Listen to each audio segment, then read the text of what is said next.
Alright. Tell us about this beer. Monsuta. Have we started? Yeah. Have we? Let go. Let go. Let go. Let go. Let go. Let go. Let go. Monsuta Okinawa Dry.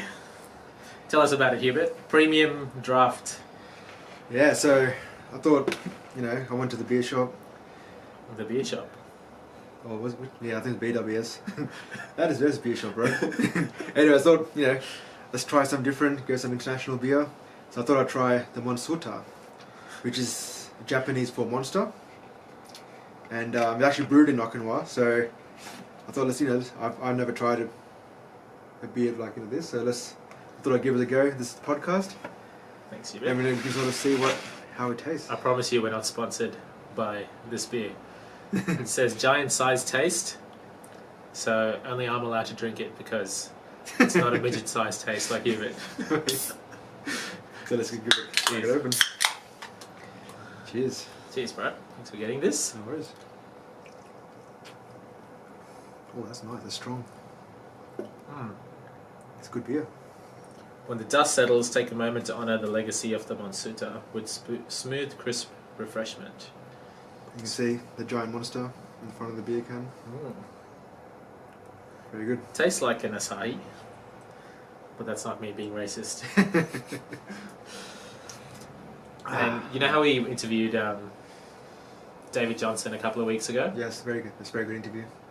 So their beer that we interviewed them about, the non-alcoholic beer, they were saying their plan is to go into stores ultimately to get economies of scale in. Anyway, they're in Aldi now. Oh, they made Aldi. Yeah. Oh, very good. So DJ, Okay. well done, mate. Awesome work. Well done. Cheers to you. Well done getting into Aldi. Shame we're not drinking that, but next time. Next time I'll get that beer. Sorry. Yeah. Hubert, your house, I came here. Obviously, it's all very neat. Looks like you had a lot of time to clean this up. That's because your house is pretty empty. Where's the family gone, bro? Yeah, so my wife and son gone back to the USA, in Texas, so they wanted to visit grandma. And yeah, so I've been at home by myself for a few weeks now, so had a bit of time to fix stuff around the house, clean it up, try to keep myself occupied. I do, if I just sit there doing nothing, I tend to miss them, so Yeah. just trying to keep myself occupied. And by doing that, I'm just spending a lot of time cleaning the house, and it's been nice. Yeah. Yeah. It's like we tease you that you're living the bachelor life after a long time. Did it feel like that? Can you go to bed late, watch the ashes, No. throw your undies in the kitchen? I think, being married for a little bit now, having a son, you get into a bit of routine. I think you sort of, once you get out of that routine, you feel the next day. So I try my best to stay to the routine. I haven't stayed up too late. That's good. I still try to keep the routine going. You're a better man than me. I remember one of the first times when we got married, my wife left me for the first afternoon. She went to see a friend or something. I remember ordering like a full pepperoni pizza and wings. I ate a full pepperoni pizza, ate like a full bucket of wings, and then I opened a condensed milk and started eating half a condensed milk. Wow. And then when she got home, I was like, I'm so glad you're home.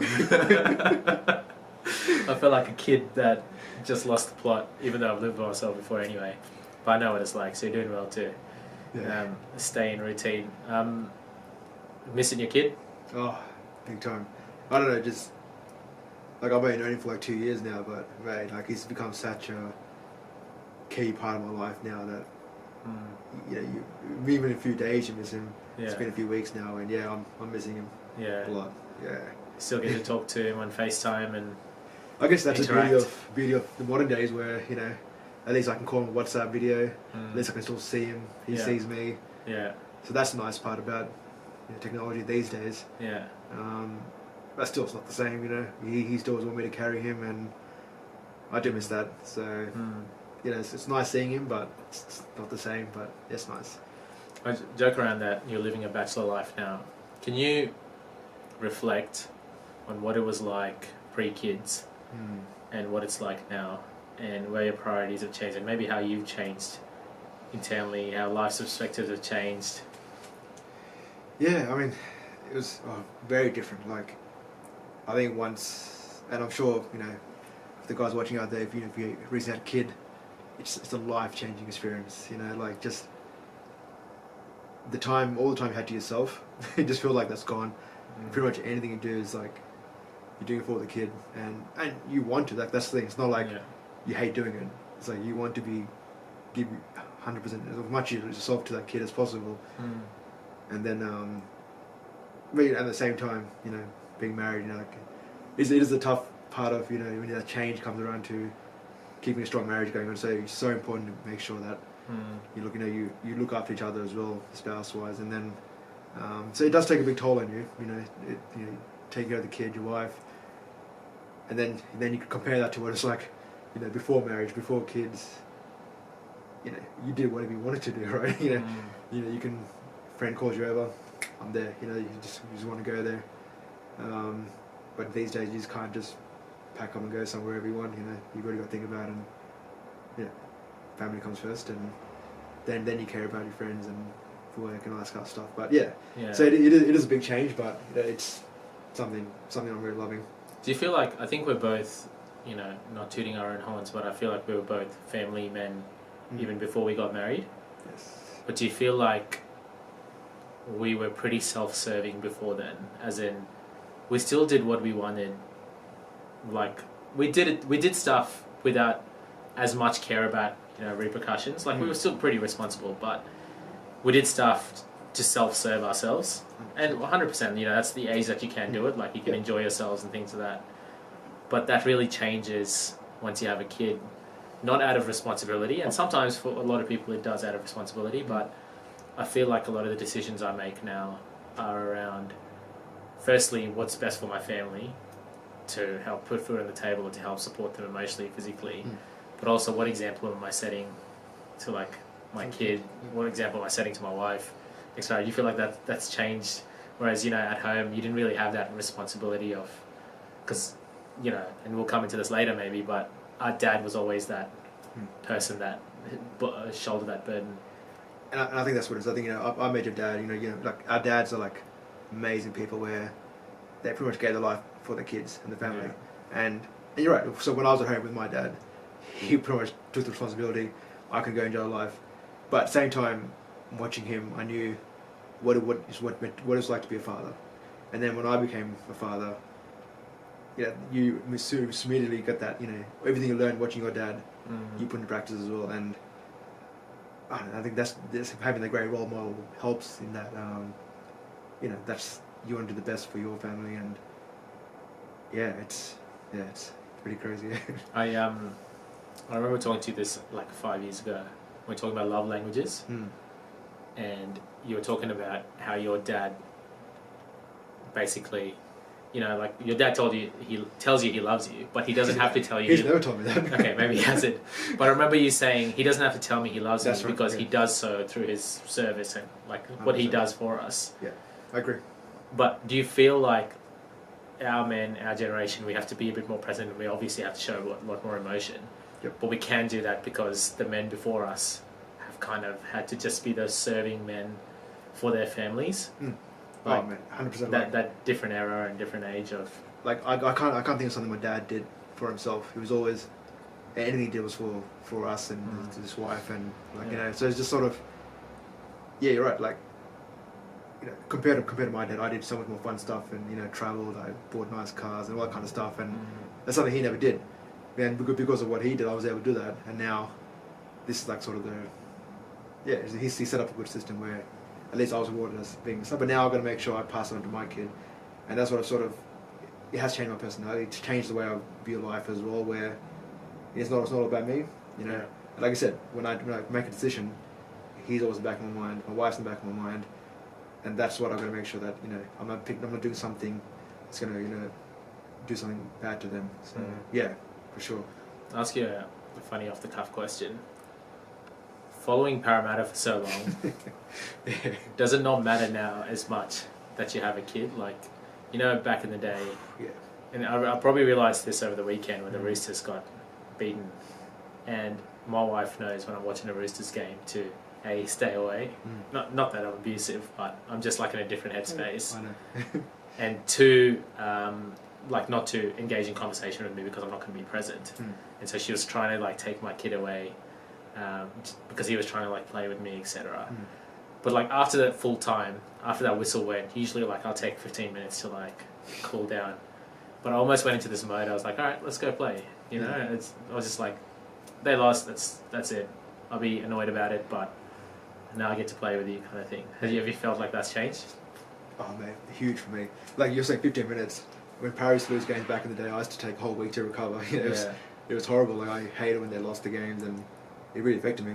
But yeah, as I got older, and especially after, even when he's come now, if he wants to play, I'm happy to miss the game. You know, I'd rather be playing with him in the bedroom or something instead of watching the Parramadeals game.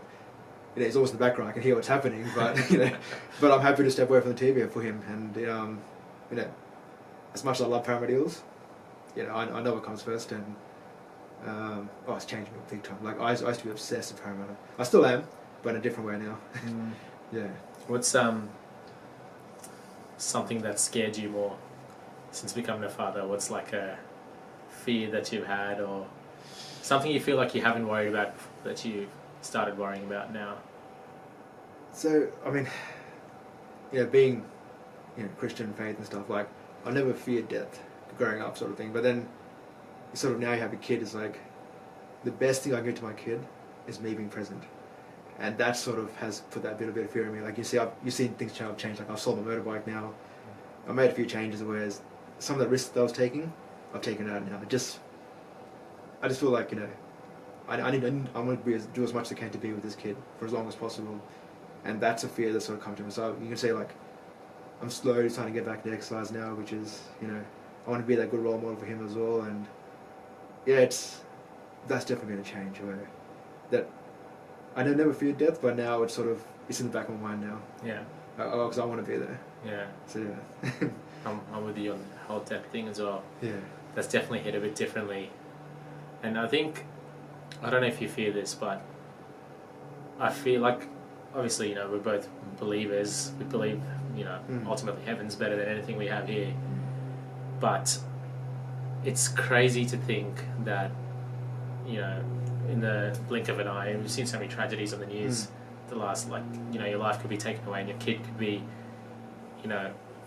by themselves maybe, but you don't get to experience those different life stages. I think that's one of the things that I fear and worry about a lot. And it's probably, there's a mix of unhealthiness to it, but I think the healthiness to it puts me into action too. Like you said, it helps me when I go for runs and stuff. I'm thinking, mate, stop sitting on your ass and stop being lazy. Yep. Get off your bike and do something about your life. And even activities we go to the pub and have a few drinks. I'm more conscious now. All right, I'm just having 2 drinks today over the next 2 hours, and I'm driving home safely. All this stuff that when you're younger, you're just like, Because there's one thing I've realised now, and I'm sure you've seen it in your boys as well, where they really watch what you're doing, and they copy you. And it's something that I didn't think was possible at such a young age, but they really do watch you. And I've seen characteristics in him and actions he does is direct what you do. So and my wife always tells me this, be careful what you do around him. He's watching you, he's copying you. So that's always back in mind as well. What am I doing for him? When it comes to the way I speak, the way the actions I do around, the way I look, the way I treat my wife, the way I treat myself. He's watching all this stuff. Yeah. And that's sort of something that it gets you thinking about, with decisions you make in life, you've really got to make sure that, you're doing what's best for you, which in turn is best for him as well. So yeah. I've the whole fear thing as well. Do you feel like sometimes you're at night just thinking about all these different possibilities? I've been having these weird moments, and I've never had stuff like this, right? I don't know if it's now that we're more present because we're not going out every weekend getting drunk, so my mind's actually thinking about stuff. But sometimes I'm just laying down replaying all these possibilities. I'm what if this happens? What if this happens to me? What if this happens to my wife? Or what if this happens to my kid? You just spend so much time just deliberating, and then you have to snap yourself out of it and be like, mate, just be grateful you're here, and you know, 100%. enjoy the moment you're in. 100%, and that's what it's like. You can be scared about the future so much, but then you miss out on the present, and that's what I do. That's something you got to sort of snap back into. Like I do sort of drift to those paths. You know, what's he going to be like when he grows up? You know, all this, you think all those possibilities of things that, you know, if I'm not here, what's going to happen? But then you're like, I am here. Let's make the most of today, and then, you know, and you create these little memories in their lives now, and then hopefully that stays with them for the rest of their lives. You know, so it's important to be in the present with them, enjoy the moment. Because the one thing I always told myself is, you know, he's never going to be this size again. He's always going to be like that's when you see him today, he's going to change tomorrow. So like, you got to enjoy what is now, and then the future will come, and you know, hopefully, you know, you set yourself up, both yourself up to be good people later on. But you've got to enjoy the present.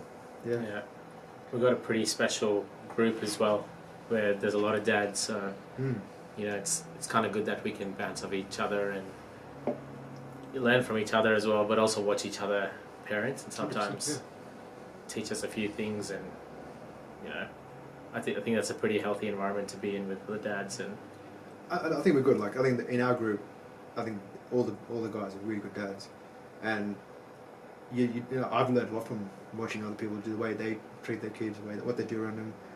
It's really good, and you know, I mean, look, the good and bad habits you sort of pick on them, and you pick and choose what you should be doing as well. But it's nice. Like there's a good group of dads we have, and you know, hopefully, you know, for the people watching upstairs, you know, like they you know, hopefully they can learn a bit from us as well, and just sort of, you know, yeah, be grateful because having kids is a blessing, and I think that's something you got to be grateful that you're given that chance to have a kid, and not everyone does have that chance. You know, we've been around people who wish they had kids, didn't have it, and he's got to be blessed with that as well. You know.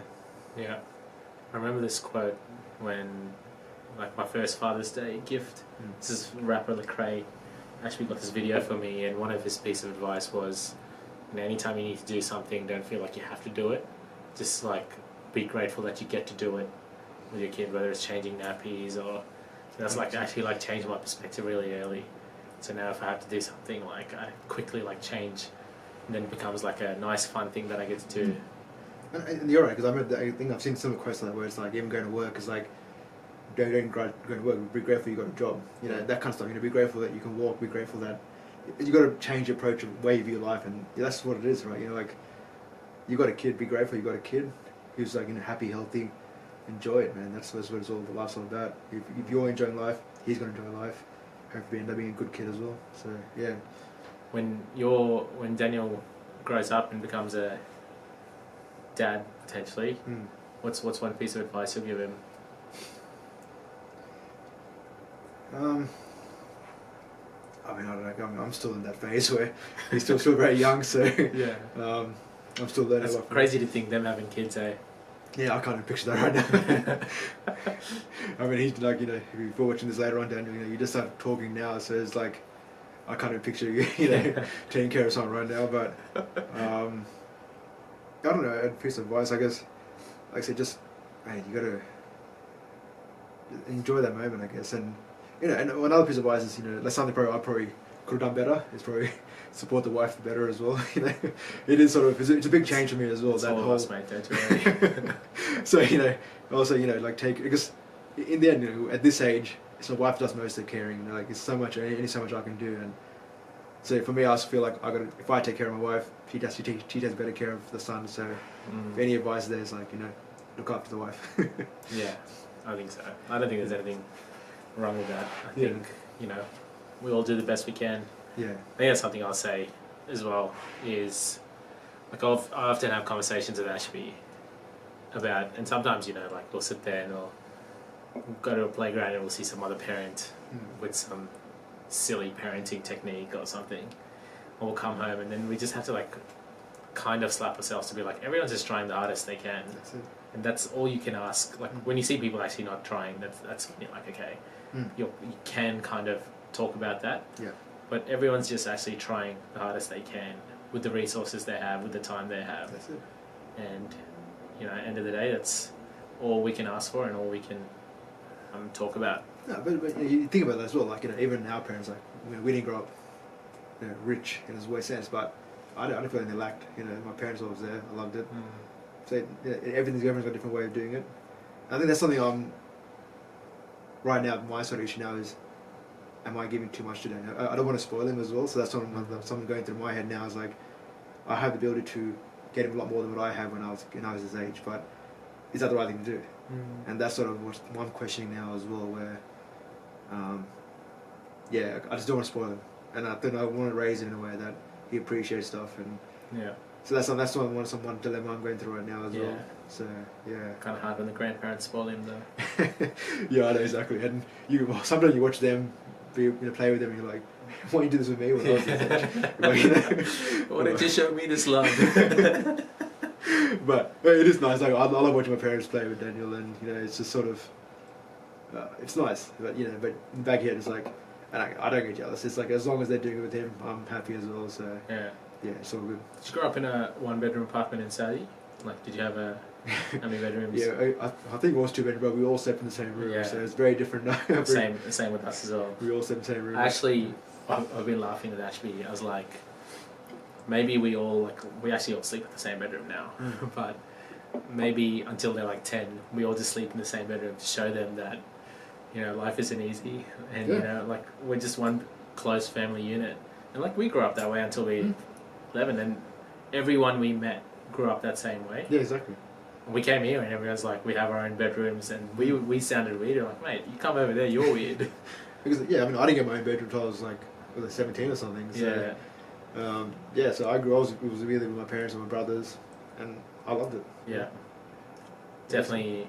Yeah, not that's like living hard. Yeah. But I think it teaches you a lot of things. It teaches you how to live with other people, how to be respectful of other people. Yep. Teaches you to grow like close with your family. Whereas here, one of the fears I have as well is, as a kid grows older, like even to the age of primary school, they start to veer away from their parents just because that's how everyone else is around. That's right. Whereas it's quite different before then. But and you're right, because I know when we were growing up, anywhere my parents went, we always went everywhere together as a family.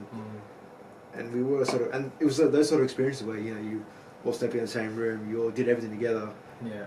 You sort of became one big unit. You were always you were stronger together, and that's how we always. Like even now, you see me and my brothers. We don't talk a lot, but but we'll always support each other, and we're always there for each other, and that's sort of nice to know that if I needed the help, that they'll come for sure. And that's something I want to start to instill in Daniel, where it's like how important family is. And we'll see how that goes. It's I don't know if I'm doing the right thing, wrong thing, but we'll see. I'm trying my best. Yeah, we'll see what happens. That's right. We all are, man. Yeah. But looking forward to you reuniting with the whole fam next week. I'm keen. I'm gonna meet them in Canada in a week's time. So I'm really looking forward to seeing both of them. Canada. The wedding's in Canada. Wedding's in Canada, so I'm flying over there. So Toronto. Yes, Toronto. Say hello to my boy Drake for me. So it'd be nice. Yeah, it'd be good to see them both again. It's been a while. Yeah. It feels weird. Like you think, being, I was by myself for like so long. I've been married for 3 years now. You just can't live without them now, right? So it's a very weird feeling. I want them back. Yeah. How do you think this whole team enterprise thing is going? So we've been doing it, what is it, just over a year? You're doing all the finances. What's your read on it? What's your honest read on it? Give us a view of effort levels in the group. Yeah, like the whole starting the concept, it's very good. Like I know you put a lot of work into it, sort of having the idea, pushing the idea, and looked very promising. I really like the idea of, especially with the group. The boys of having a group, the skills are a huge amount of skills there, and if we be able to use everyone's skills, we can easily create something like very special. But the issue there is everyone has got their own life, whether it's their careers, their kids, and it's just sort of it is hard to sort of commit too much time to something like this as well. And I'm sort of saying that initially people, everyone talked a lot, saying how everyone's really into it, happy, and I was keen, to jump in, help out, and so I took over the finances to make try to see it work really well. So it feels like the enthusiasm died down a bit now. You sort of feel like, people are not as into it as used to be, and I think one of the things is, it is a goal that sort of does seem really far away. So, when people want to see things progressing, but then if you're not ever put effort in, nothing's going to progress, and that sort of feels like we're sort of stagnant right now. And even now, I'm questioning whether is it going to work? But I think the group of boys that we have now, it's a really good group of boys, and there's so much more that we can do with learn off each other and progress together. That it doesn't have to be this way as well. So that's what I'm sort of my thinking now is, maybe this is not the best approach, but that we can work on other approaches where we can work together and help each other become better. Yeah, I think I was talking before. There's a lot of, I think maybe the long-term focus is, like, a lot of people are finding it hard to get engaged with that day-to-day, week-to-week. I think as well, you're probably a bit kind, but there's a general lack of people keeping their word. I know it's rough to say on camera, but like, love the group that we're in, love the boys that we're in, but all of us, myself included, will say we'll do something, we'll commit to something, but we're in the age of non-committal actions.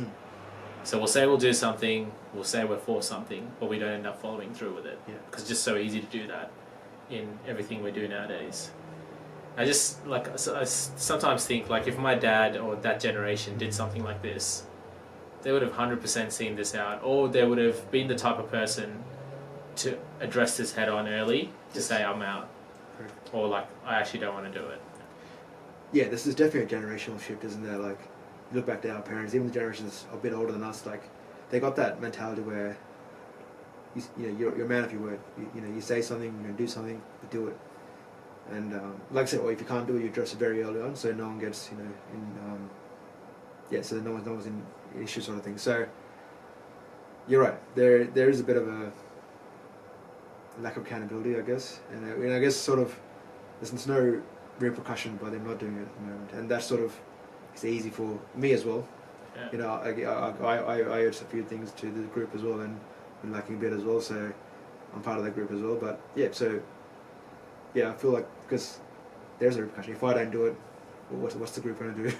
So but at the same time, but then the other responsibilities where you work, your family. If you don't do something, you can see there's an impact on that. So that's sort of that's always an impact that's happening as well. Yeah, I think it'd be good to chat with the guys to see what.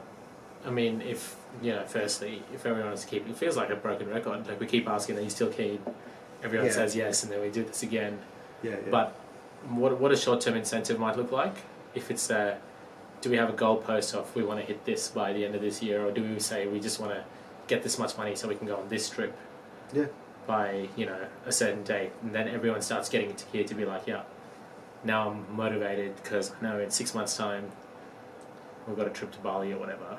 And maybe that's what it is. We keep it short-term goals, something that everyone's excited to do as well. And that could just be better. We see better results that way. That could be the way, but it's got to be a group decision. That's right. Let's see what they say. Yeah, it's been good, right? How long did it take you to set this up? Well, at my parents' house, I had all the setup there, and so I had to bring it down to the garage here, and I'm really happy with it. Did you carry this one by one from your parents' house? I did. Without driving? Yeah, well, look, I'm not too far from my parents' house. There's only like a few hundred meters down the road, so I got the trolley, put it on the trolley, rolled it down. It probably was a bit weird for neighbours seeing huge equipment coming down the road, but got to here slowly, built it up again. I'm loving it, and this is sort of one of my things where I always try to be in the gym as well, and I'm not saying I've been the most the most active person, but 150 kilo bench press, but it's just one of those things we talk about being a father. Like, this is one of my things I want to make sure I do this to set that standard for Daniel, and I want to set that right when he watches me do this, he knows that's how it should be done. And look, because my dad was a very fit person as well, and that's why I feel bad when I look at myself and I'm like, why am I not fit like him? But you know, at least he set a standard, and that's what it's all about. You got to set that benchmark, the standard for your kids, and because if you're sloppy, you're going to be, you know, just useless. Then what your kid going to strive to, right? So it's up to us to make that standard where this is how it should be, and instead of me telling Danny what to do, I show him what to do, and that's sort of what I'm trying now. I'm trying to do that now. So yeah. Yeah, everything we said in the last half hour goes out the window if Daniel can see that you used to bench 150 kilos. It's like, oh my gosh, my dad was an animal. So I mean, I'll ask you a question. So like, you know, I'm sure you went to when your first kid came out. So one experience. What's it like when the second kid comes out? What did that feel like? So, when the second kid came out, I don't know if you remember, we had our Christmas party last year. Yeah. So I was a couple of drinks down when we had to go to the hospital, which was unfortunate for me. But I think I enjoyed the whole birth process. Not that I had to give birth, but I think I enjoyed the whole experience much more because I knew what was going to happen. And just not being worried about everything. Like I think in the last time, when the head came out, I'm like, holy crap, is that normal? It's like, is there meant to be something else? Or whereas this, you know, I could actually absorb it. I could like see the head of the baby, and I was like, wow, you know, it's awesome to just experience it. But I think now that there's two kids that we're juggling, seeing emotions of like my first kid, like jealousy and stuff that we haven't seen before, and having to navigate kind of adult emotions with a kid, that's been interesting. And it's been good, like learning, and I love like helping the kid, like Ezekiel, teach him with analogies and examples, and that's good. And it's not very practical because, you know, you'll give an example like, you know, how would you like it if you were a baby and someone did this to you? And you'd be like, I don't care. And then it's like, okay, there's no point explaining it to a kid sometimes, but it's kind of cool, man. It's the fact that as well, you see them too, like both of them interact. In the mornings, like I get woken up by, it's always like the youngest kid waking up first, and then Ezekiel wakes up and you can hear them both playing and talking to each other. That's nice. Yeah, it's a beautiful like moment. And it's also nice as well, like before, I think of the first kid, and you'll remember this, once your wife has a kid, like you have nothing to do and you feel like you can't help sometimes. That's the worst feeling, when you feel helpless, right? That's you can't do anything. Whereas with the second kid, you feel like you always have something to do, because if the wife has a baby, then you have, you know, Ezekiel, or you have your oldest kid, and you play with them or take care of them, change them. Yeah. I think it's definitely like more time intensive.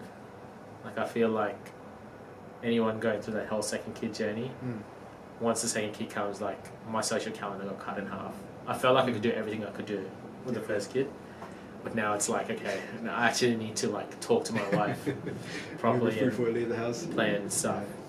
Which is why, like even today, like I told you I'll be here at 8, and then like at 8 I was still at home. I'm like, oh my gosh, it's just you can't actually plan. That was one of the stresses I had in the first 3 months, was like planning for stuff. We'd go to church, like we'd plan to be there by 9:30. 9:15 we're still at home. We're like, why is everything taking so long? And it's like me too. It's like, you know, the processes that we had before, we have to change it and accommodate more time for it. So, but do you find that now? Because we, you know, when we're younger, you know, I can call you 6 o'clock at night to be like, yeah, let's go out tonight. Both are going out. Now it feels like you have to give like at least a week or 2 week notice, right? 100%. Before you can plan something like that. You just got to, like, it's just so crazy where even like a lot of my other friends now, all have kids now, like we really got to plan a few weeks beforehand. Otherwise it's not going to happen. So it's a weird, the 100%. Way change, like one of the changes that happens when you sort of kids come into your life. We actually have a board at home. We have to write it down. So that we both know what's on. Beautiful, yeah. Not in terms of accountability, but more like she might have booked something and I've booked something, and now we're both not available for the same day, and so we have to always look ahead just to make sure that we have kind of schedule sorted out. And the good thing we have as well is, and if you guys got grandparents, like your parents, mate, use them to your advantage, right? Like they love being around the kids as well. And there's one thing where, like, you know, when I was growing up, I never had grandparents, so my parents didn't have any to offload us to anyone, so they were sort of stuck with us forever. But which is nothing. I loved it as well, but at least we were blessed in the way that we can sort of get the kids to the grandparents for a bit, Yeah, time, take a break. And take a break. Yeah. we begin to wonder how they used to do it, eh? Oh, Even like yeah. we've got friends here, you do as well, that don't have parents here. Yeah.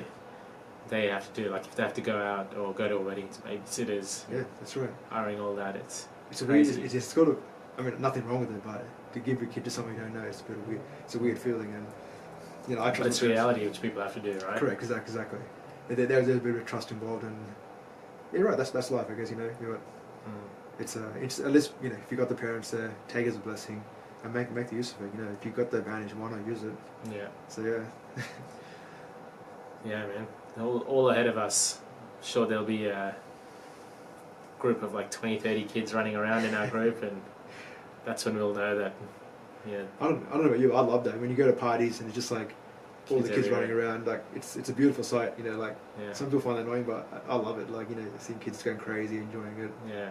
There's nothing more beautiful to see than a happy kid, and yeah, I love it. That's how it's a beautiful part of life. I think they're also at the happy stage now. Yeah. They're going to come to a stage when they're all rat bags and giving attitude. Like, actually, my kid and Jono's kid, sweetest kids by themselves, absolutely rat bags together, and like they'll give you attitude. Yeah. They'll pull their tongues out and tease you and stuff. And sometimes I'm like, these are kids. and then once they get bigger and stronger, it's going to make it even worse. That's right. Yeah. But it's also funny. It is, and that's the thing. Like even with Daniel, like he's a pretty strong kid, and he'll push you around a bit. But right now, it's easy to sort of push back. But once you get a bit of strength behind him, pinning you to the floor. Oh man, he will be. So that's why I've got to start using this stuff, start working out, so I can always take one step ahead of him. Yeah. But no, it'll be interesting to watch how they'll grow up together, and I'm keen. Like we got a really good friend group, and hopefully these guys find whether it's our kids to be friends or their own little friend group. Hopefully there's someone good, and that's one of the fears I have as well. Like that friend circle is so important, and it's not sometimes it depends on the environment, who you get, and that really does shape who the kids are going to become, and so we just got to pray that they find a good group of friends, so we'll see what happens. The same worries our parents had, eh? Oh man, and sort of at the time when they were saying it, you laughed and be like, man, what are you talking about? Now you go back and be like, man, they were so right. What their fears is like the legit fears. Yeah. And now we sort of want the same for our kid as well. Yeah. Well, We'll be staying up late at night waiting for our kids to get home, waiting at the door, yelling at our kids. Maybe that's just my PTSD. Oh, that fear where you're gonna get hit. Yeah. Oh, I'm tall. Like I see my dad just gives a look now, and it's like, is he gonna hit me? Your dad used to still be up, like on his laptop. Yeah, he's sometimes when he come to yours. And we used to be like late, like it'd be like 2-3 in the morning or something, and he'd still be waiting for us. Oh, it's crazy times. Yeah, that's good. Good reflections, man. Yeah. Cheers to Father's. It's not even Father's Day. I think that's around the corner. It was almost, Father's right? Day last Sunday in America, actually. Oh, well, happy Father's Day to the Americans. That's right. Greatly timed episode. Yeah, it's weird because I get the Father's Day message, Happy Father's Day. I'm like, what the hell? It's like, it's still a Father's Day here. But it's nice. It's nice to see that. So, gotta wish them. Being father is not an easy job, and we all know now how important fathers are, and all those fathers out there keep doing the best you can. It's important. You're setting up the next generation of men and women out there, and it's important that they have a strong man in their life, and you guys be that. That's right. Well said. It's a tough world, but we're on your side. That's right. Exactly.